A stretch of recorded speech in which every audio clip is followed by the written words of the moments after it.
How to pronounce Pinoy dishes. Bistek. Pakbet. Menudo. Kare-kare.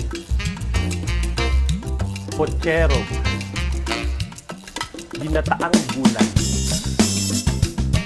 Tortang talong. Lumpiang Shanghai. Nilagang baboy. Tinola.